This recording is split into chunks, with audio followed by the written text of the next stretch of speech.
दोस्तों, मैं आदित्य तिवारी आपके अपने चैनल डिस्टिया पे आपका स्वागत करता हूं। तो दोस्तों, आज का वीडियो पियाजे वाइगोटस्की और कोहल वर्ग के सिद्धांत पे आधारित है। यदि पियाजे बच्चे के संज्ञानात्मक विकास के सिद्धांत से संबंधित है, तो वाइगोटस्की सामाजिक सांस्कृतिक विकास से संबंधित है। वहीं कोहल वर्ग बच्चे के नैतिक विकास से संबंधित है। तो चलिए दोस्तों, इस वीडियो को देर न करते हुए देखते हैं। तो दोस्तों, पियाजे, वाइगोत्स्की और कोहल वर्ग के प्रैक्टिस सेट नंबर 4 का पहला क्वेश्चन है।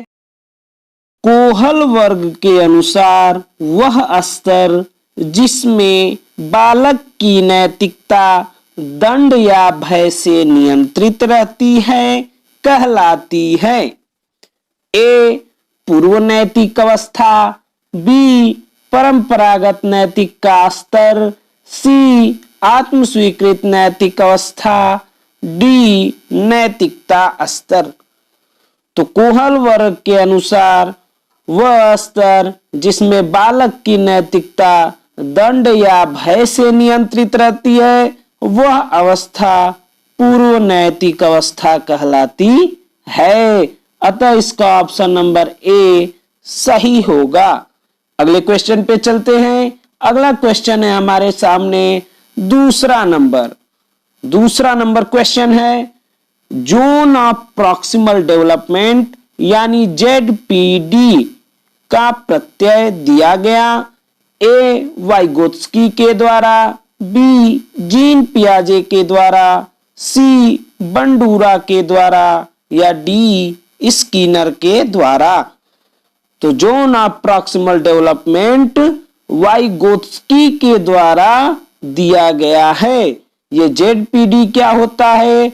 तो कोई बालक स्वतंत्र रूप से कार्य करता है और वही बालक किसी की सहायता के द्वारा काम करता है, और इन्हीं कामों के बीच में का जो अंतर होता है उसी को ZPD कहा जाता है। अतः इसका ऑप्शन नंबर ए सही होगा। अगले क्वेश्चन पे चलते हैं। अगला क्वेश्चन है हमारे सामने तीसरा नंबर क्वेश्चन है कि कोहल वर्ग के नैतिक विकास के सिद्धांत के अनुसार निम्न अवस्था में लोगों की आशा तथा इच्छा पूरी करने के संदर्भ में सही या गलत का निर्णय लेता है। ए अवस्था 1, बी अवस्था 2, सी अवस्था 3 और डी अवस्था 4। तो जब कोहल वर्ग के नैतिक विकास के सिद्धांत के अनुसार लोगों की आशा और इच्छा पूरी करने के संदर्भ में सही या गलत का निर्णय लेना अवस्था 3 के अंतर्गत आता है। ये अवस्था 3 क्या है? तो पश्च परंपरागत अवस्था होती है। यही अवस्था 3 कहलाती है। अवस्था 1 जो होती है वो पूर्व परंपरागत अवस्था होती है। अवस्था 2 होती है, ये परंपरागत अवस्था कहलाती है। अतः हम कह सकते हैं इसका ऑप्शन नंबर सी सही होगा। अगले क्वेश्चन पे चलते हैं। अगला क्वेश्चन है हमारे सामने चौथा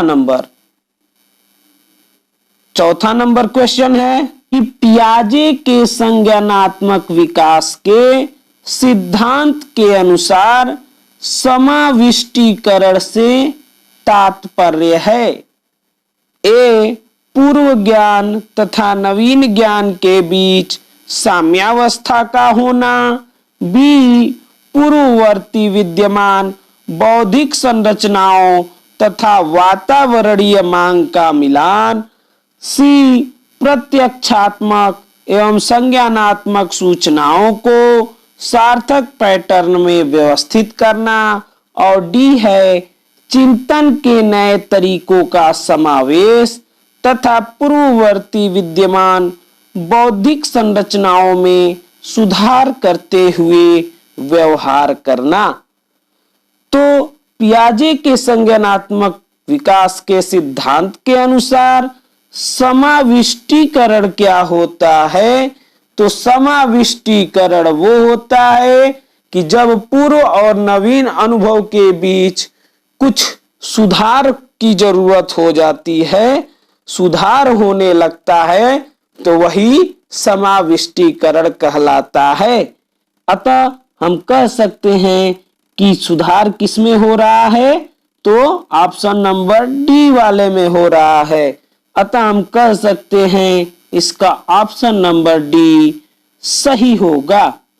अगले क्वेश्चन पे चलते हैं। अगला क्वेश्चन है हमारे सामने 5वां नंबर। 5वां नंबर क्वेश्चन है कि घटना और वस्तुओं के बारे में एक बच्चा तार्किक रूप से सोच सकता है। पियाजे के चरणों के संबंध में सही कथन है। ए सेंसरी तंत्रिका तंत्र, बी प्रारंभिक संचालन प्रक्रिया, सी मूर्त संचालन प्रक्रिया या डी औपचारिक संचालन प्रक्रिया। तो यदि कोई भी बच्चा घटना और वस्तुओं के बारे में तार्किक रूप से सोच सकता है, तो इसका मतलब वो मूर्त संचालन प्रक्रिया के अंतर्गत आता है। क्यों आता है? क्योंकि घटना और वस्तु ये हमारे सामने होती हैं और उनके विषय में तार्किक रूप से सोच रखना मूर्त संचालन प्रक्रिया के अंतर्गत आता है। अतः हम कह सकते हैं कि इसका ऑप्शन नंबर सी सही होगा। अगले क्वेश्चन पे चलते हैं। अगला क्वेश्चन है हमारे सामने 6ठा नंबर।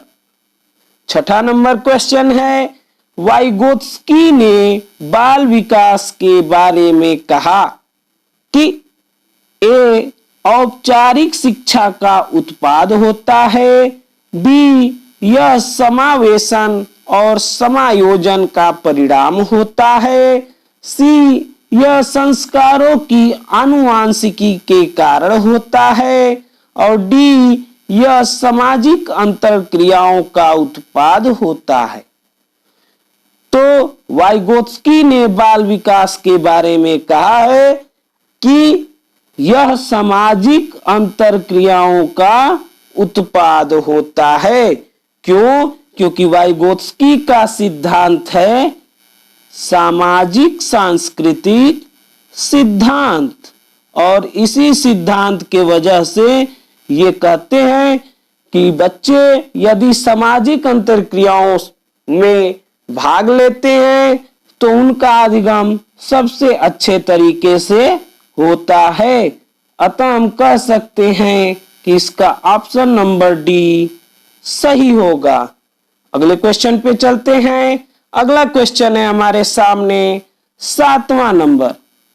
7वां नंबर क्वेश्चन है, फ्रायड, पियाजे एवं अन्य मनोवैज्ञानिकों ने व्यक्तित्व विकास की विभिन्न अवस्थाओं के संदर्भ में व्याख्या की है, परंतु पियाजे ने कहा कि शैशवावस्था के अनुभव ही अधिक प्रभावित करते हैं, बाकी अवस्थाओं के सीमित प्रभाव होते हैं। बी विभिन्न अवस्थाओं को समझाने के लिए संज्ञानात्मक बदलाव के बारे में कहा है। सी ये कहा है कि विकास की अवस्थाएं वातावरण से निर्धारित होती हैं, और डी है इनमें से कोई नहीं।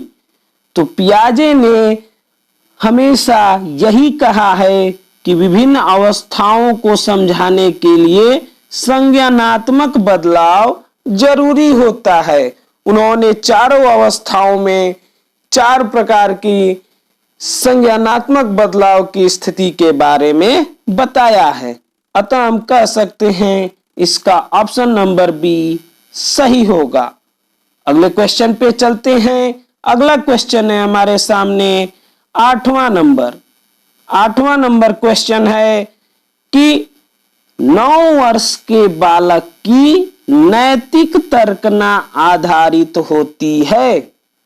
ए सही कार्य वह है जो उस व्यक्ति के द्वारा किया जाए जो अन्य व्यक्तियों को अपने व्यवहार से प्रभावित करता है। बी नियमों का पालन करने के बदले में कुछ लाभ मिलना चाहिए। और सी कोई कार्य सही होना इस बात पर निर्भर करता है कि उससे व्यक्ति को अपनी आवश्यकता की पूर्ति होती है। और डी है किसी कार्य के भौतिक परिणाम उसकी अच्छाई या बुराई को निर्धारित करते हैं। तो 9 वर्ष के बालक की नैतिक तर्कना क्या करती है? तो 9 वर्ष के बालक की नैतिक तर्कना ये कहती है कि उसके काम का रिजल्ट क्या है।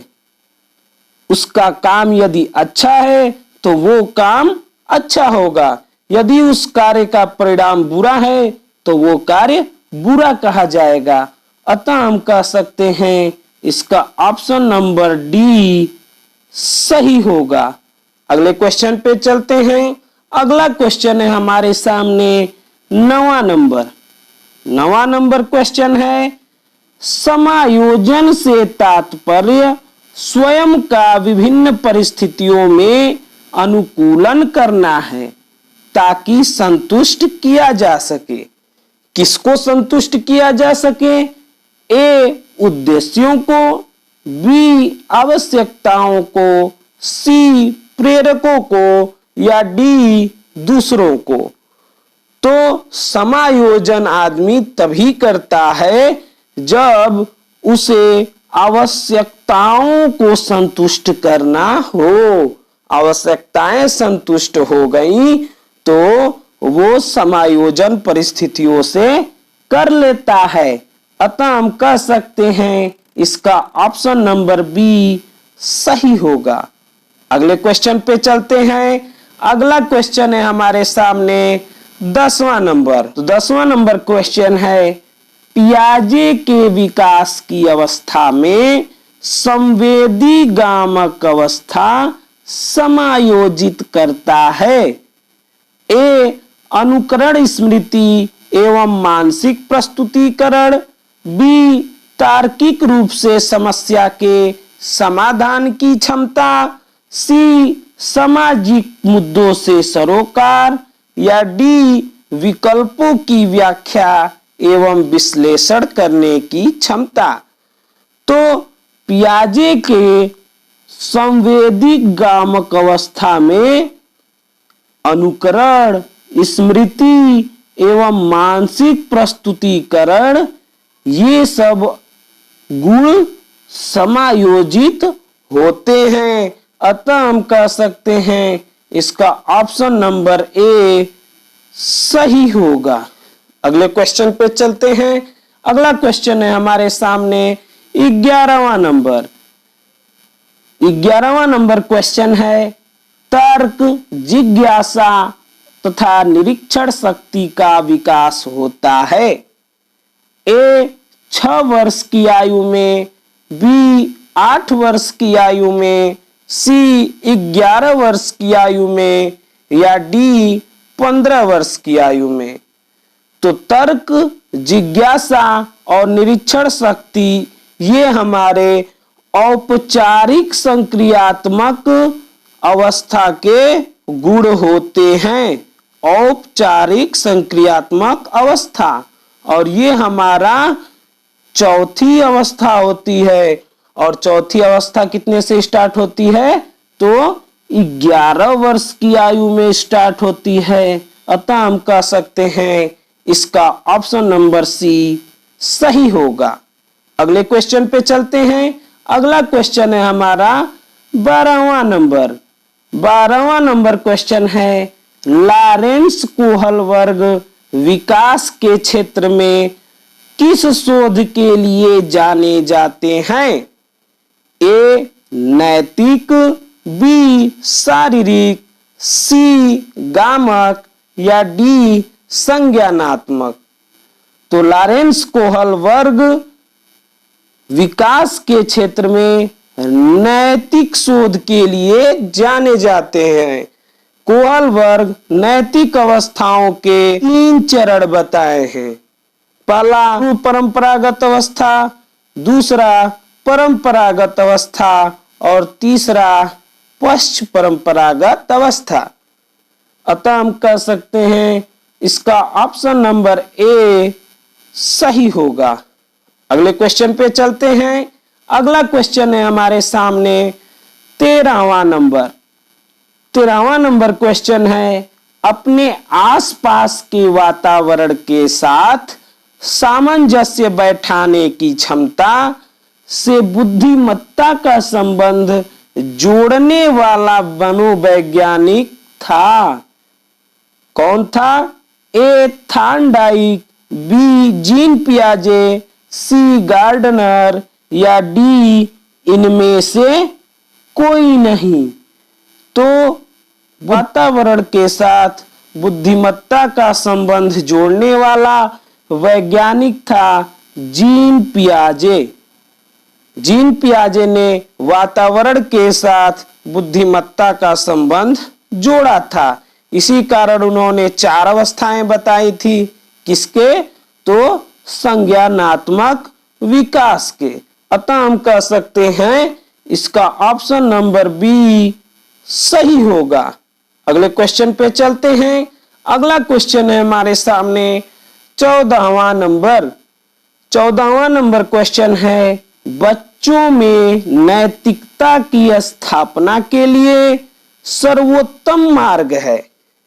ए उन्हें प्रातःकालीन सभा में उपदेश देना, बी उन्हें धार्मिक पुस्तकें पढ़ाना, सी उनका मूल्य शिक्षा पर मूल्यांकन करना और डी शिक्षक का आदर्श रूप में व्यवहार करना। तो बच्चों में नैतिकता की स्थापना करने के लिए सबसे सर्वोत्तम मार्ग होता है शिक्षक का आदर्श रूप में व्यवहार करना। अतः हम कह सकते हैं इसका ऑप्शन नंबर डी सही होगा। अगले क्वेश्चन पे चलते हैं। अगला क्वेश्चन है हमारे सामने जो कि आज का अंतिम क्वेश्चन है 15वां नंबर। जीन पियाजे के अनुसार अधिगम के लिए निम्नलिखित में से क्या आवश्यक है? ए शिक्षकों और माता पिता द्वारा पुनर्बलन, बी वयस्कों के व्यवहार का अवलोकन, सी ईश्वरीय न्याय पर विश्वास और डी शिक्षार्थी के द्वारा पर्यावरण की सक्रिय खोजबीन। तो जीन पियाजे के अनुसार अधिगम के लिए शिक्षार्थी के द्वारा पर्यावरण की सक्रिय खोजबीन आवश्यक होती है। अतः हम कह सकते हैं इसका ऑप्शन नंबर डी सही होगा। कैसा लगा वीडियो कमेंट कीजिए और यदि वीडियो पे नए हैं तो लाइक और सब्सक्राइब कीजिए। जल्दी हम नया वीडियो लेकर हाजिर होंगे। तब तक के लिए धन्यवाद।